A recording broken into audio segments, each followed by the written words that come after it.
It's one of the most incredible examples of Indian entrepreneurship anywhere perhaps in the world. More than 3 decades back, a young Indian, Rajeev Gupta, came to Ukraine with what about a couple of $100 in his pocket. He now runs one of the largest pharmaceutical companies in this country. 40% of all Indian pharmaceuticals sold in Ukraine come from Kusum Enterprises, from Kusum Pharma, and he joins us over here. $200 is all that you came with, right? Yeah, that was a big money for that time.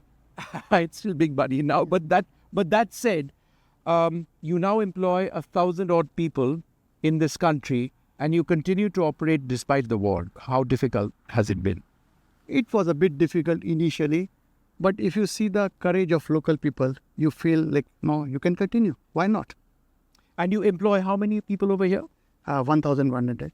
And what are the drugs that you sell over here, that you manufacture over here? So You sell? yeah, we are having 2 plants in India and 1 plant situated in city Sumy, which is 23 kilometers from the Russian border, currently at epicenter. We produce tablets, different kind of tablets, syrups, capsules, granules, ointments, cream, wide range of products. Yeah. How difficult has it been throughout this entire war period? First few weeks was very, very tough because nobody understands what is going on. Yeah. Later, you start understanding the game, how it will going to work. So, Sumy was under occupation. We closed down our operations for 2 weeks, mostly busy with the evacuation of students stuck in city Sumy. And maybe by 6th or 7th of March, we start our operations once again, even during the occupation. Yeah. And throughout this period, you would have lost your friends. You would have seen people lose family members. It's now 900 days into the war and it doesn't seem to end. It must be saddening you a great deal because in as much as you are a proud Indian, you are also a proud Ukrainian. Yeah, this is so unfortunate that because of ego of 1 or 2 person, so many people are dying. Yeah. This money can see the issue is other than casualties, the economy. Yeah. This money can be used for healthcare. This money can be used for education, infrastructure.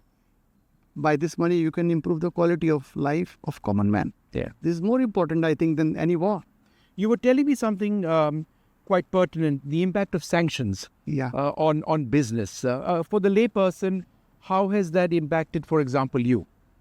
I think for the layman, it's not so much impact. But if frankly speaking, we are having few companies, and one of my company before the war, one of my partner was from Ukraine, but with Russian passport.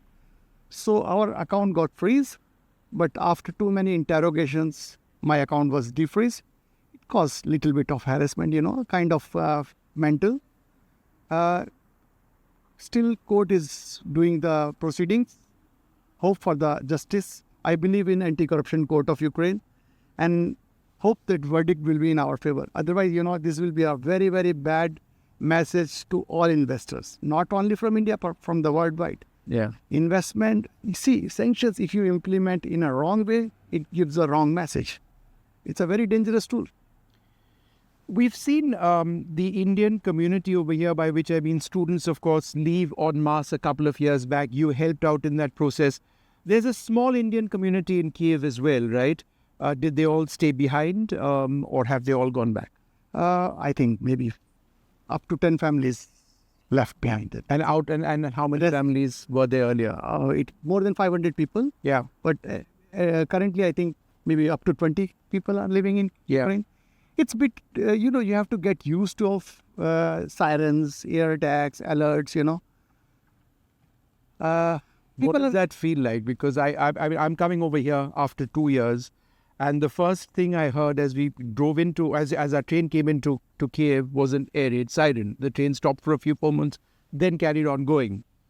And then I heard it again today. And I remember what it was like 2 years back. That's not changed. It's become worse in a sense. You're getting used to this. Like Vishnu, if you start from the yesterday evening till now, 69 drone attacks was taking place. Kiev is a bit safer city. I think one of the most safest city as far as warfare is concerned. So many anti-missile systems are in place. Still chances of success is fall down of this missiles or drones is 90%. Still 10% there is a chance. So 20 drones tried to come and attack the Kyiv yesterday night, but I think most of them got down on the behind the border of city Kyiv. Where do you see this battle going? India, for example, has been calling for a negotiated settlement. Do you believe that is the only way? Because ultimately the fighting is not achieving very much, neither for Ukraine nor for Russia. It's difficult to answer this question, but some compromise is always required to end the war. War cannot continue with this, Yeah. We have our Prime Minister coming into Ukraine as well. Do you believe some out-of-the-box solutions are welcome, are important? Are you hopeful of something like that happening? Let's hope for the best. I cannot say anything, about this. This is really difficult time, Yeah. So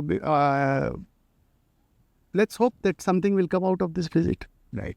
It's been wonderful speaking to you. Thank you so much indeed.